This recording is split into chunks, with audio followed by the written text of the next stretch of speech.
Hello and welcome to The Vast and the Furious, the technical art of herdling.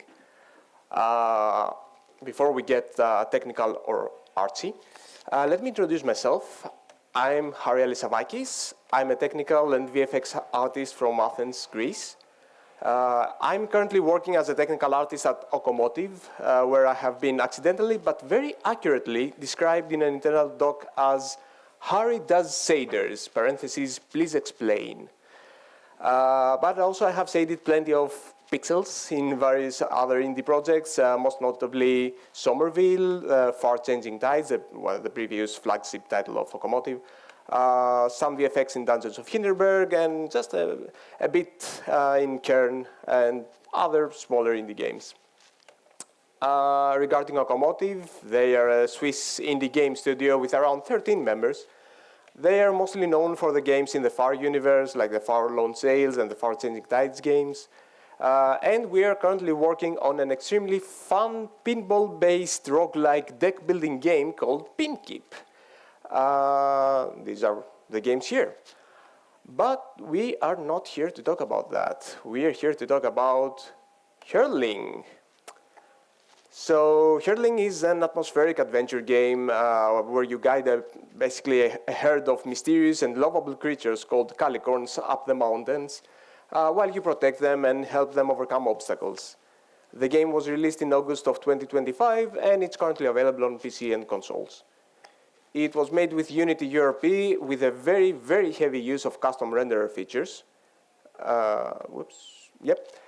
And yeah, I'll just show you the quick launch trailer just to give you a better idea about the game. This should play now.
So yeah, this should give you a good idea as to just how vast our landscapes are and how various our beasts are.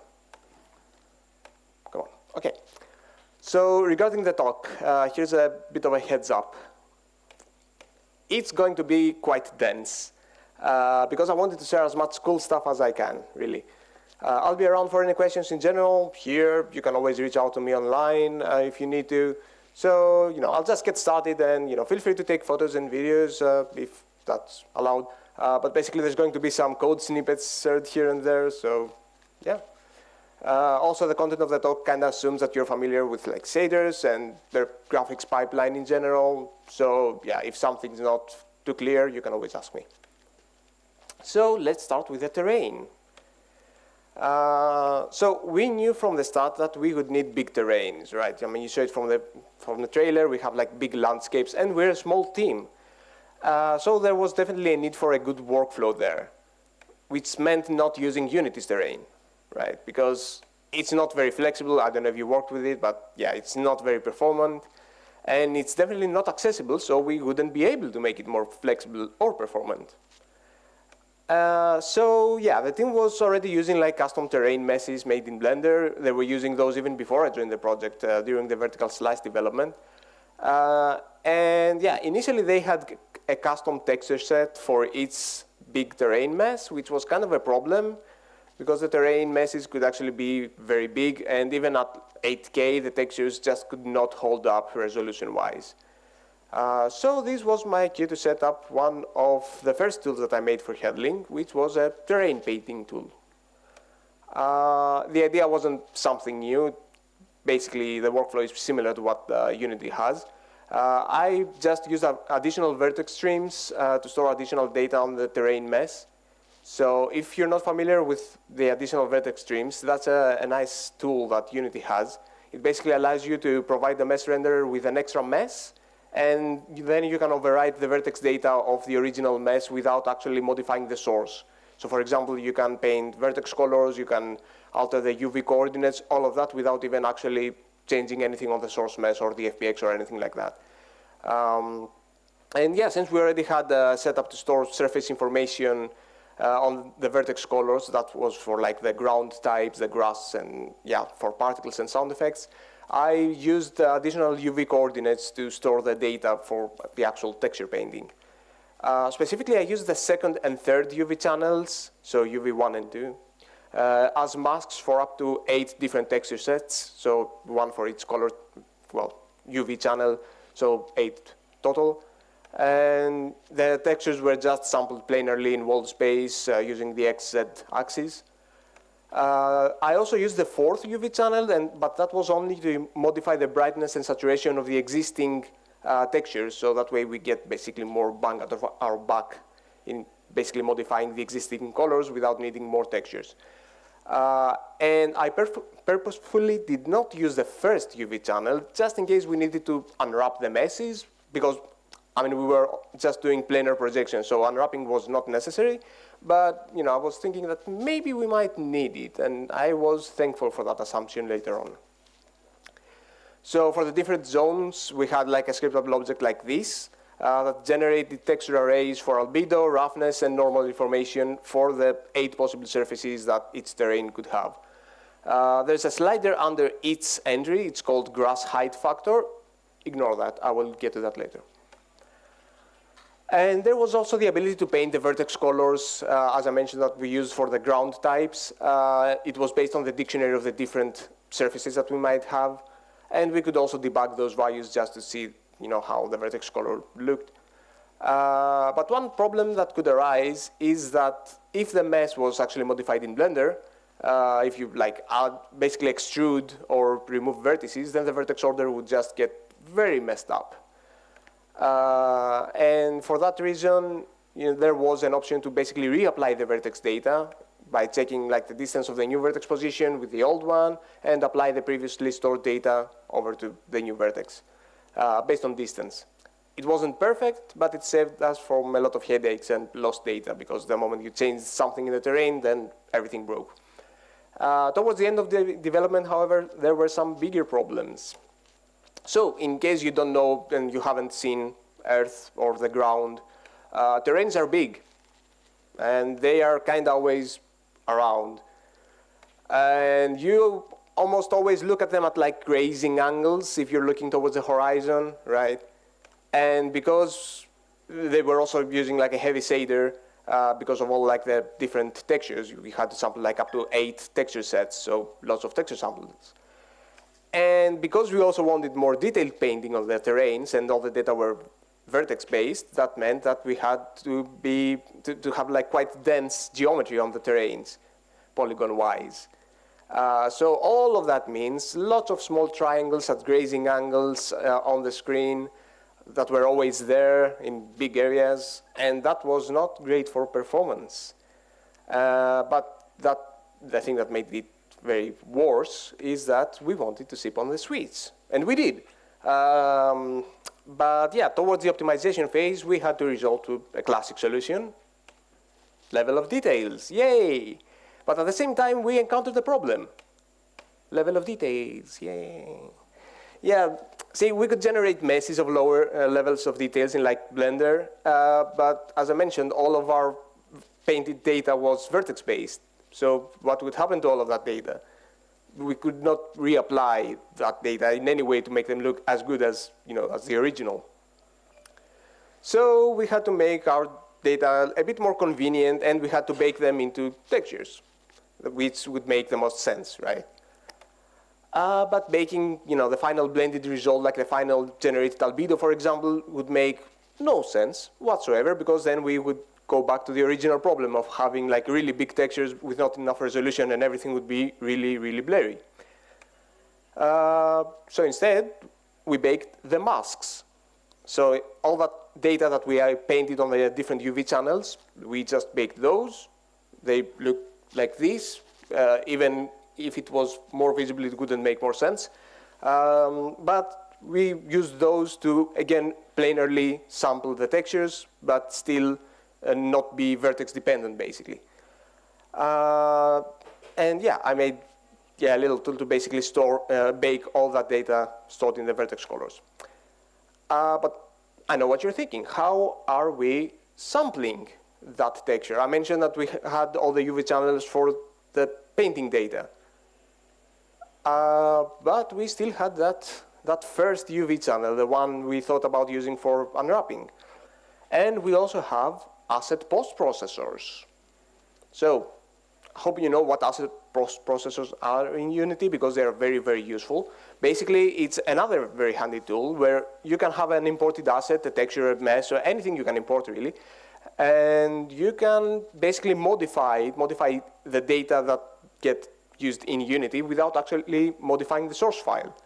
So in our case, I just added like an asset label to all the terrain meshes and their LODs, and the asset post-processor just unwrapped them based on like an orthographic projection, or like a top-down orthographic projection based on their local bounds. So that way, because all the LODs had the exact same dimensions, because they're LODs, they kind of have to do that, the UVs just matched up, and the masks could be sampled properly, and everything could work. So yeah, that's like a little test of that, basically, where I was trying this kind of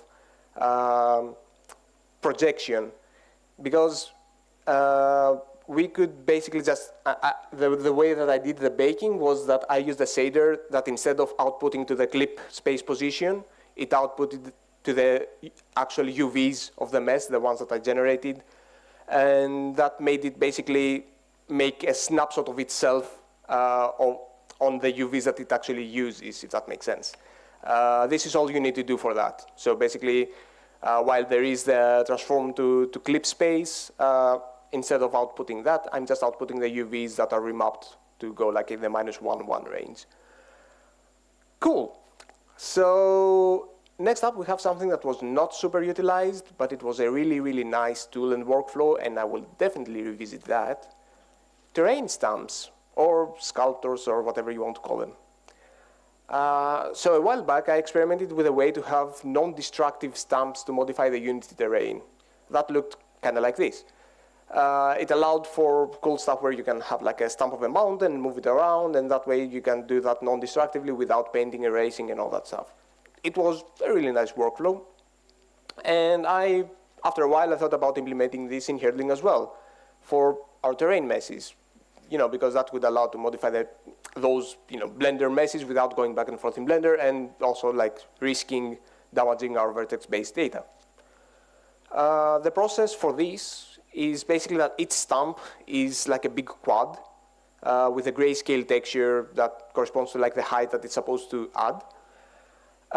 And that's just rendered with an additive shader, because that allows us to basically stack them and they can add on top of each other. Each terrain mesh had a list of all the stamps that kind of intersect with its bounds on the XZ plane. We don't care about the Y, it's just going to be stamped on top, kind of like a decal. And each stamp mesh then gets rendered with that additive shader to an off-screen buffer that corresponds basically to the bounds of the terrain on the XZ plane, basically almost like that UV unwrapping for the masks that I showed before.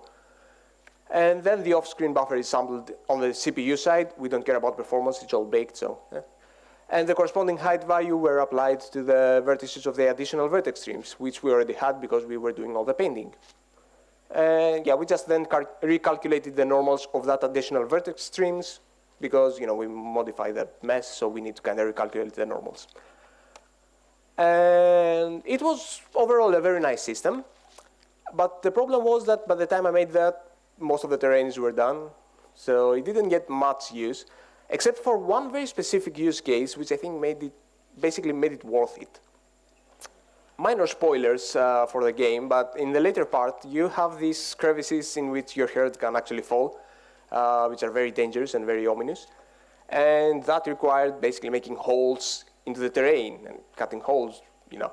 And those are actually terrain stumps. But, you know, instead, they're still using additive shader, but they're actually, like, subtracting the height. And because that was a significant gameplay element, like those crevices where they should be put in the terrain, and it was very important for the level design team to make a good layout of all those traps, being able to move holes on the terrain without modifying the prefabs or the meshes and all that was like, it saved them a lot of time, because otherwise they would have to go back and forth with the art team and be like, okay, hey, move this hole maybe a little bit there and maybe a little bit there, and then try it again, and yeah, that would be a nightmare. Cool. And let's now talk about probably one of the most useful bits of this talk, so get like phones and all that ready. It's one that I have been abusing ever since I implemented it in Herdling. Orthographic capture, for lack of a better name. So, you know, a well-known technique, especially with VFX and interaction effects like footsteps, like water ripples, is, you know, you have an extra orthographic camera, it looks down, and it render meshes in a specific layer to a render texture, and therefore you can do like footsteps and modify like the terrain, whatever. That's cool, but extra cameras are a no-no. They're very expensive, especially if you also use like renderer features. They can apply to everything. You have to kind of mask them out. It's a bit of a nightmare. And the whole layer setup isn't very flexible. At least I don't prefer that. And yeah, at the same time, I was also looking into the Unity's built-in render objects renderer feature, if you played with that, because it had this really cool like drop-down there. It could override the camera settings of the objects that it renders, right? And that included like position, offset, and field of view even. And those are properties on the view and projection matrices of the camera. So orthographic cameras are just, you know, using a specific set of view and projection matrices. So if you could override those matrices, you could set them to be orthographic. And, you know, I could also render specific layers, specific objects that are in some layers or with a specific shader to an external buffer using this orthographic projection. It's all coming together. So this is how an execute pass of something like that would look like. This is in particular from a renderer feature that will come up later as well, where we had different sets of like particles that would render in specific buffers for different interaction effects, like footsteps, water ripples, snow deformation, all that stuff. You can see that you can just like make an orthographic projection matrix and a view matrix and override the camera ones, and that way you can basically make this kind of top-down orthographic projection without an extra camera. Which is cool. Small bonus point, there is a snapping value there. You can see that 64 divided, blah, blah. This is to make sure that the texture just snaps at intervals of 64, like the pixels. So that way things don't swim around when, you know, it's moving around with the camera. Because if you have like some other dependent data on that projection, then things will look like, yeah, towards the edges, everything will kind of swim around. And yeah, this was the beginning for a lot of handy effects. The first of which, and the reason this started getting like made, it had to do with terrains again. It's specifically to make mesh blending and capture the terrain. And because we knew we would have a big and ever-changing like terrain during development, just baking maps for big chunks of the terrain would be very inefficient and very slow. So instead, we just bake the data around the player, around the camera, each frame, and then we can use them as we please. So we don't really need to do rebaking every time the terrain changes. Specifically, we capture albedo, normals, and depth. That's in the same buffer. And there's a third thing there. It's a secret thing, which we will be mentioning later. This is also how this looked. we could just reproject the terrain normal on an overlapping quad. So there's no extra cameras there, which is cool. The mesh blending with the terrain worked nicely for the most part, but as you can imagine, when you're gathering the depth and normals information from a top-down orthographic view, this can have some limitations.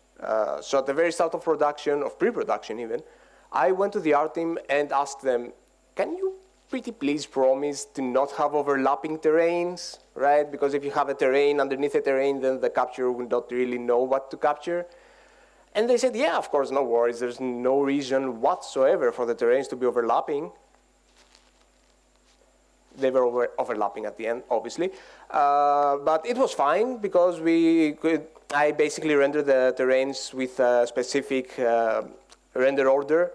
And I also lowered the capture depth of that orthographic capture. So with some tricks, it worked out as far as the players can tell, at least. And yeah, I should also note here that besides the mesh blending thing, just keeping a depth capture of your terrain at all times, it's very useful for any kind of effect. For example, you could very easily sample that data through the VFX graph and just do whatever VFX you want snapping on the terrain, which is really, really cool.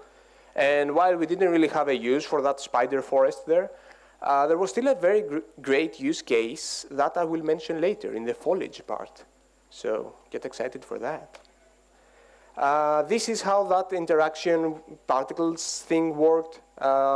We rendered those in that off-screen buffer with those orthographic captures, and they were following the player around, and then the foliage or any other thing would just sample those buffers and do whatever they need to do, mostly vertex displacement. It's probably also important to mention a little limitation to this method. The override view and projection matrices aren't magic. They still rely on existing settings of the main camera. So if you want to render something to your buffers like this, it needs to also be visible in your main camera, right? Because otherwise it will get culled. It just changes the way that they're rendered, but they still have to be in the view to actually be registered as objects to get rendered eventually. So yeah, we just use that for effects that are around the player, like the interaction and all that, so we were fine, but just thought I'd mention that. And now let's move to another really cool workflow that helped a lot with setting up of the environments and the art direction as well. Volumes, not the Unity post-processing ones or anything volumetric in this case. I just didn't have a better name for those. What I mean by volumes is basically having objects in the scenes that can be moved around and they can affect the surface properties of other environment meshes. So they are kind of like decals, but they are occupying a sphere or a box-shaped space. And we mostly use them either as environment volumes to alter some PBR properties of the environment, specifically made some areas snowy. Before we just change the entire terrain, we can just put a little snow patch here and there. We can make some areas they look wetter, closer to the riverbed, that kind of stuff. We can add a little bit of ambient occlusion for more occluded spaces, or we can do if we have another mesh on top of the terrain, we can use those volumes to grab that terrain color and apply it on top of it. It was a very specific use case for maybe one or two use cases, but we had one more channel, so free real estate. And then we also had these fake non-shadow casting lights that we called lighting volumes. I will show some examples of that later. And yeah, the process for these is that each volume is a transparent object. It has also a custom shader that uses a special shader tag, so that way it's not visible from the main rendering, it's just visible in the renderer feature. The shader basically uses a depth buffer to recalculate the wall space position and of the space that they occupy, so that way they can mask the areas that they intersect with. The objects are then rendered to an off-screen buffer. I like off-screen buffers. This time using the same projection as the main camera because we don't really need an orthographic projection here. And the off-screen buffer is then set as a global texture, and anything can sample it to do whatever they need to do with screen space coordinates. Here, for example, we have two volumes, like one is for wetness and one is for snow. Each of those four properties is stored in a different color channel, so you can see like going back and forth how that off-screen buffer looks. We did not use deferred rendering, we used forward plus, but if we did, that would be even better, because that way we wouldn't really need to sample all these buffers in all the different meshes. We could just do it in the deferred shader, so it would be a much better workflow. But we had some issues with deferred, so we just ended up using it like that in its mesh. And it's fine, it's just one more texture. These are the lighting volumes. These are not actual lights, they're just normal transparent objects, and they're just rendered in a buffer. Something really cool with those volumes is that we could also use half Lambert instead of regular Lambert or whatever other shading or attenuation fall-off that Unity has, which gives us some more nice and soft lighting that basically fakes global illumination like this. This is something I got straight out of Playdead stock from the graphics of Inside. And yeah, the shader also samples the screen space normal in order to calculate the shading and the fall-off, and then we can lerp between Lambert and half Lambert. Really handy. You can do some nice non-photorealistic art direction like this. And yeah, now we can move to a favorite topic of mine, water. So, this is Herdling. This is not far-changing tides though, so there isn't too much exciting stuff and tech behind the water mess itself, like waves or anything too crazy. But there are some interesting bits and pieces that I really, really wanted to share. So let's see some shader features. We have a custom lighting model for the water. It's all in a custom HLSL shader, no shader graph there. There's classic depth difference-based intersection effects, classic. There are some caustics that are made with wall space projection. There is some nice interaction with water ripples, and there is some fake refraction, which is also a classic, but there's a little interesting tidbit there. And there's a cool last thing there, which will be revealed in a bit, but you know, I still want to keep you on your toes.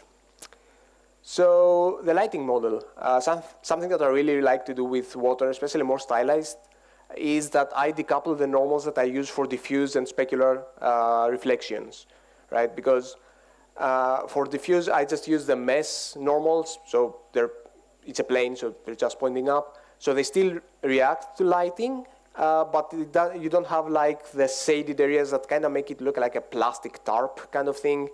So this also kind of fakes subsurface scattering. But yeah, it's because the normals are only really applied to specular and environment reflections. The tangent space normals are just like two normals panning in different directions, and they're used just for specular environment, and just you get a much cleaner look. For the intersection effects, it's just classic depth difference, nothing crazy here, but I did try to do something more interesting. There's this great talk by Valentin Kozin on the technical art of the Sea of Thieves, where he goes over how they did this flow intersection effect in the game. So they still do like a depth check, like a depth intersection, but they write the results to an off-screen buffer, using the message UVs as a clip space position, like I did with the terrain there. And then you can add displacement or advection effects on top of that buffer and resample it, and you get kind of a nice little flow effect here. I tried an implementation of that, but it didn't go far enough, mostly because the river meshes were too big, the UVs were kind of arbitrary, so the setup would be slightly annoying to do. This is tested just on a plane that's sitting on top of the river. But I did get like this nice video of it. I called it the bud ending. There's no fluid simulation or anything like that here. I'm just panning the texture and blending it with itself with a distortion. I think I might have used custom render textures for this, because they already have like a built-in feedback effect that you can use easily without a double texture setup. Caustics, they're recalculating world space position with depth, kind of like we did with those volumes. A couple of overlapping caustic textures that pan in different directions, and all of that is just sampled linearly on the XZ plane. It's also classic, nothing very physically accurate here. I just make sure to not show the caustics when they're in like shaded areas, because if you don't get sunlight, you don't get caustics. And I also threw in some chromatic aberration. I think it's not visible here, but it's always nice to do with caustics. And interactive ripples. You can guess what I used, an off-screen buffer with that orthographic projection thing that I showed before. And yeah, the particles here are basically like a ring-shaped normals, and they get blended together in a normal texture that the water shader then reads, and those also get applied to specular and environment reflections. Keep in mind that those normals will be in wall space though, so they would have to be converted back to tangent space before blending them with the other normals, because otherwise you will get some funky normal behavior. I'm not sure how visible that is there, but the ripples also displace the projected caustics that are projected on the ground. That's honestly something that I don't expect anybody to notice. I just did that for me. So yeah, I got to let you know here. Refractions, also classic, just displacing the opaque camera texture, again using the water normals that I use for specular and environment, with the ripples as well, because that also makes a nice effect on top. But you might know that this effect usually has a big caveat, the way that this implementation usually works. Because the opaque camera texture just captures everything, regardless of depth, you usually get an artifact where you can kind of see the objects in front of the water being refracted as if they're behind the water. So you get like, like the red in Via's hoodie, like spilling on the water surface as if it was refracted. But there's actually an easy fix for that, which, I mean, people probably know about it, but I haven't seen a code snippet of it, so here you go. Before applying the refraction to the final color, I'm just first applying it to the depth buffer, the one that I was supposed to apply, and then I use that to test if if the water is in front of another object or behind it. And yeah, this little snippet just makes the whole problem disappear, and we still have our lovely refractions. The final last cool thing that I wanted to mention, screen space reflections. These are always really cool, but they are not calculated as a screen space effect or a post-processing thing with a renderer feature. No, they are calculated directly in the water shader. I have already the smoothness and the normals. I can sample the camera's opaque texture again, so why not? It's a classic screen space reflection implementation, if you're familiar with how to do that. It's in pixel space, which makes it quite fast, and without any real limit in wall space distance. You can go as far as you want. And interestingly, I was extremely trigger happy to turn this off for the Switch and low-end platforms, but apparently did not appear to make a bottleneck whatsoever. So, like, the water shader remained as is in the Switch and all platforms. This SSR only runs at like 8 steps, and there's also like some 5 extra binary search steps. And yeah, looks pretty good. You can kind of see the reflection from the ruins and all that. And yeah, in general, water only looks as good as its reflections. And you can quote me on that, just in case you need this. Next up, foliage. So for a while before I joined the project, I was actually working on a system called Greenery, mostly for myself, which I was used to place and render foliage.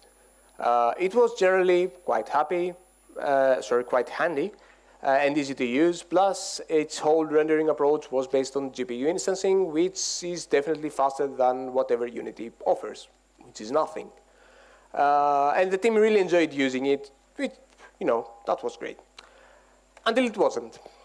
Greenery was great when I was using it for my little test scenes and my small jump games, but this was a full-blown production, and Greenery was not battle-tested for that.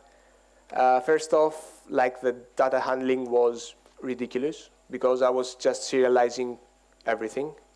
And I was not using it inside prefabs, but the team was at Okomotive was using a lot of prefabs for the different sections of the levels, and saving those prefabs with all that greenery data, like we were talking about, like tens of thousands of positional data just stored and serialized in the editor, in the inspector, like fantastic. That could take upwards of like 10 minutes to save a prefab, which was yikes. Also, the code was a bit messy, and it was kind of hard to extend, especially as different needs came up. And there were a lot of use cases where we actually wanted to instance geometry, but we didn't really want to tie it to the whole greenery system and basically bloat it up with whatever greenery is. So I ended up writing a whole bunch of boilerplate code again and again to just instance more geometry. So this created the need for a new GPU instancing system, which I called Mess Instancer, because I ran out of cool names for stuff. The idea is that there would be a unified code base for all the GPU instancing related needs, and it would be extendable. Regardless of how we wanted to instant messes, we could just make like a little front end of placers, of instancers basically, to place the instances, and it would all be using the same API. There would be a single common system to improve upon and optimize. And there wouldn't be any annoying boilerplate code every time I wanted to instance a bunch of messes for whatever reason. This is from one of the first tests. There are like some different type of instances here. Some are spawning on the mesh terrain. Some are just spawning around different messes. And they're all using the same API rendering backend with different settings or placement methods. This also allowed for tools to procedurally scatter mesh instances, and that meant not actually storing hundreds or thousands of spatial data. One of the most used and one of my personal favorites is the polymesh instancer, which you can see here. Basically, the team could define a simple polygon with these vertices, move them around, add or remove them, and then points would scatter on its surface. They would raycast onto the terrain and just spawn instances there. They were also used a lot for the boost flowers, those blue flowers in Herdling that you get to, basically they act as like nitro for the animals. And they were pretty easy to move around, like you could just grab the instancer, just move it around, which was also really useful for gameplay iteration, which was a nice extra benefit. There was one slight problem though. Greenery was already used a lot during development. The forest area was all set up with greenery, and I really wanted to get rid of it and unify all instances that are under that same mesh instancer system. But I also didn't want artists to lose their progress. So the solution was to make another type of instancer, the greenery instancer. So these greenery systems, they had the option to, with one button, to get replaced with a new system. The data were stored in scriptable objects, so that made things easier to serialize. And the new systems didn't have as in-depth placement tools for drawing instances of the terrain, but there were still some rudimentary placement tools for minor adjustments. And most of it was already set up with greenery, so there was no need for it too much. And yeah, in order to match the previously placed instances correctly, like their data and what they look like, I had to set up a dictionary object that matched the previous greenery instance data with the data that matched the new mesh instancer. And that ended up being more useful than I could imagine because it provided a centralized point to modify instance data across the whole game. So therefore, when there was time for optimizations, we just had like different versions of this dictionary, and then we could just, have instances with lower poly count, and they would just be replaced across the whole game. So that was a really big win. Another really cool thing that we used a lot is the grass grid, another system that used procedural instances. Hopefully you didn't notice it if you played the game. It is basically a way to make the environments richer by placing grass everywhere, but without actually having to do that manually, without extra work. The idea is that we are in the countryside, there's always grass around, so we just have like a grid of yeah, grass, really, just spawned around the player, and they just get snapped onto the terrain, they follow the player around, and you can always have like grassy areas without actually placing them manually. Yeah, the way that this works is that we generate this grid of different, like a square grid of different points. We have that grid follow the player around, but all the points need to snap at specific intervals so that each previous point will land on where the next one was. And then the instances snap on the terrain, and we can have like some random rotation and like position, some randomness based on the instance position, which is why it's important that they fall in the exact same position every time. This is how that looks like. The final version, it's much bigger, and it fades with the terrain ground, so you don't really notice it. But yeah, it's there. We also, however, didn't really want that to be everywhere, like it doesn't make sense to have grass under the river. So this is where that thing that I mentioned before comes into play. This is a mask that we have on different surface types that determine how tall the grass will be in that specific area. So with the same terrain capturing tools, we also have this mask that informs the grass grid as to how tall it should be or if it shouldn't be there at all. Yeah, and finally here are some interesting bits about the optimization of the instances. We have a compute shader to do like frustum culling, which is a classic, on a per instance level, but we also took it one step further and implemented high Z culling as well. This is hierarchical Z buffer culling. You can look it up like that. We basically get a MIP chain of the camera depth texture and test each instance's bounds against that texture to see if there are objects covering it completely. If so, the instance is culled and we save a lot on performance. It's also the way that the MIP chain is created is by being very conservative about the downscaling of the depth texture. That way you only really get false negatives, basically not culling stuff that you should cull rather than the other way around, and you have like popping in and out while you shouldn't. There are a lot of implementations for this out there, so if you search for like a hierarchical Z buffer culling, you will find a lot of information. And yeah, all of this was great and it worked as well as it could, but it wasn't ideal, especially when it came to performance. I'd love to sit here and tell you that these systems solved all of our problems and they were running perfect, but they were far from perfect. Like the data management to the GPU could be more efficient. We could pack the data a bit tighter. Also, there were too many instances, which kind of almost defeated the purpose of like those GPU instances, because each instancer might render like hundreds or thousands of instances, but each of them was like one draw call. So if you had like 100 of those instances, then you had 100 draw calls. They weren't batching with each other. I did try and set up a batcher system that could basically batch all the similar instances using the same mess and materials, but it was kind of late into production and it didn't make it to the shipped game. After all the stuff that I've learned, however, I have a wish list for my next system. I would still use that centralized instance dictionary thing, because yeah, having one centralized database of all the different instances that was very, very useful. And yeah, all the rendering would be handled in one system, one central system. And yeah, the instances would only really register the spatial data. I would also, yeah, have like a spatial partitioning for all the different areas that would have a lot of instances. And I would maybe look into that batch renderer group API, which looks really cool.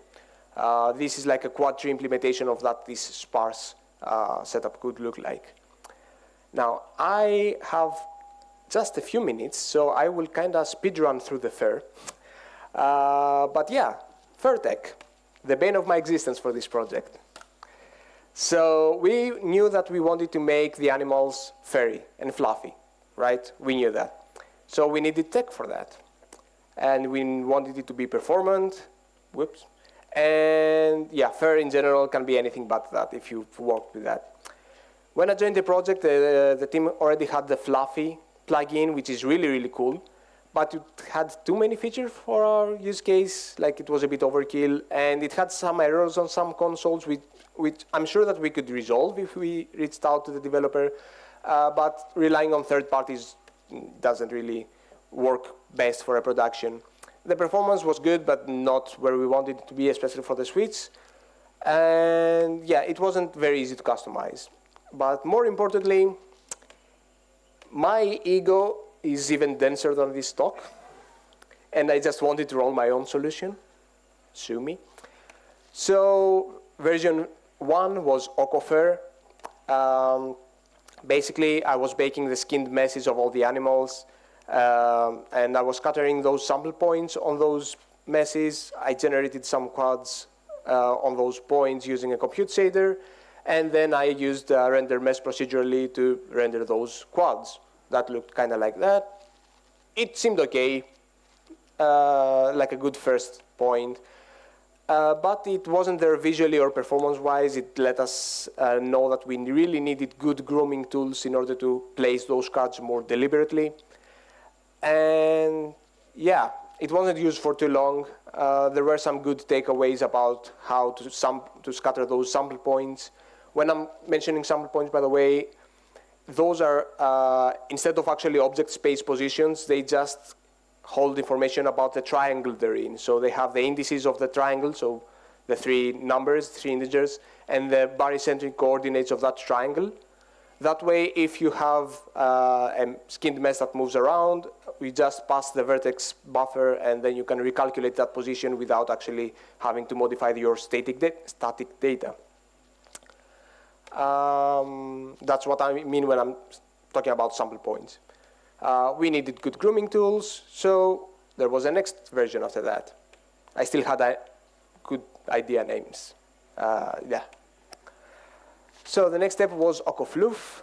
It improved on some areas. I did not need to bake the skinned mesh. I could just use the raw vertex buffer. I used GPU instancing instead of procedurally making the geometry because it was just all cards and quads, so no need to do that procedurally. And yeah, it looked better, worked well, but still wasn't there. The main issues were that we still needed a lot of fair cards for good coverage, so that meant less performance, and the grooming tools still weren't quite there. But there were still some nice lessons. We had better data handling. But still needed to do some better work for the coverage. And the grooming tools were kind of working better, but weren't as flexible. And yeah, turns out MIP maps were cramping my style, because when you have like a little detailed fur texture or hair texture, when you move a little bit away and like MIP maps take over, you lose all of that granularity in the detail, and it just looked like a big clump. So I just ditched them and let temporal anti-aliasing do the work for me. Next version was cell texturing, because that's also classic. It's 100% coverage by default, because you just extrude the same mesh on top of it, and with the texture you just kind of handle how that looks. I was just rendering the skinned mesh a bunch of times, and I was using a proxy mesh for performance because we didn't really want too much detail. And the extrusion was done along the normals in the vertex shader. So that looked kind of like this. It was very, very fluffy. Oh, this is crunching the GIF, but yeah, you can see that it's fluffy. It got up to a very decent point with all the shading and stuff, and there was some nice math to make the cell extrusion non-linear, so you have more detail towards the tips.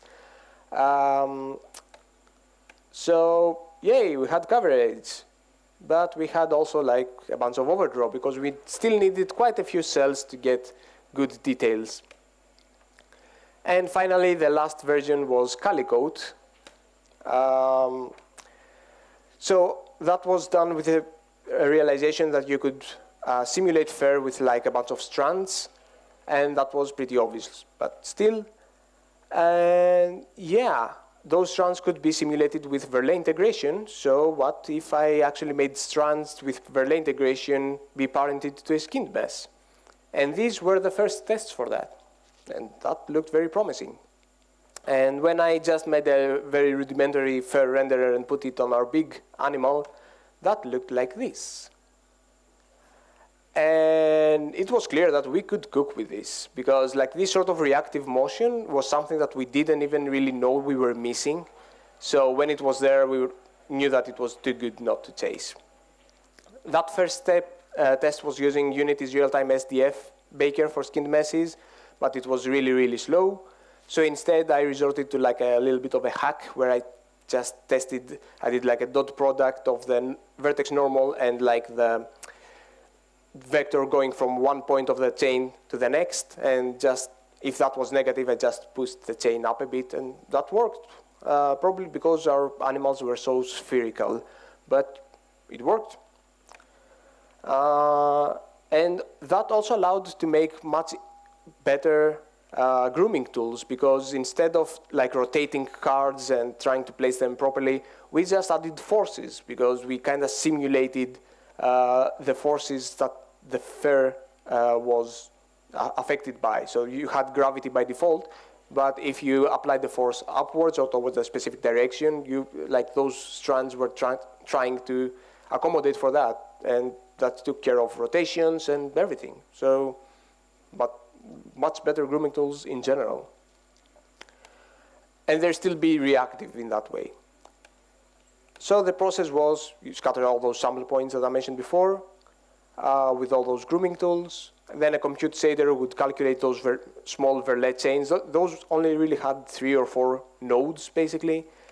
You could apply those forces based on the grooming data to make the strands go towards a specific direction. And then another kernel would take that data and generate the first strands. And they would be rendered procedurally.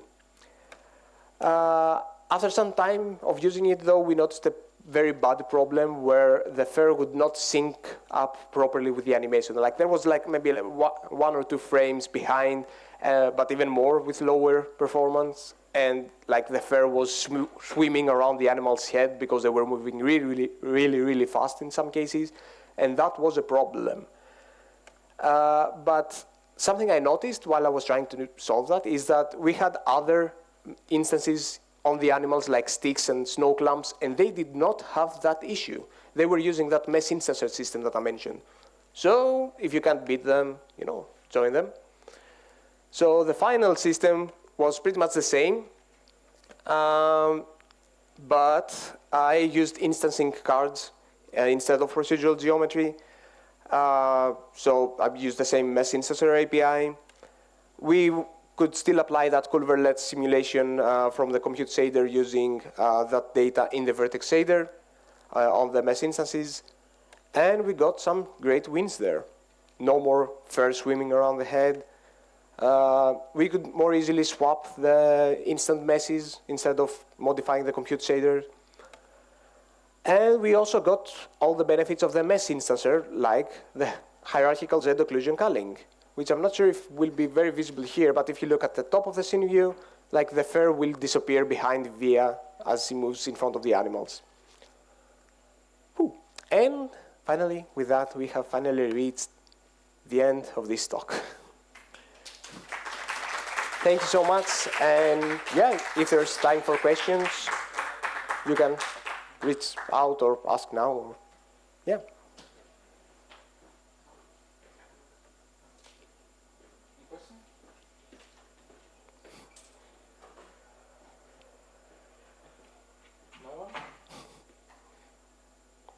It was very clear. It was really clear presentation. Well, thank you very much. Thank you.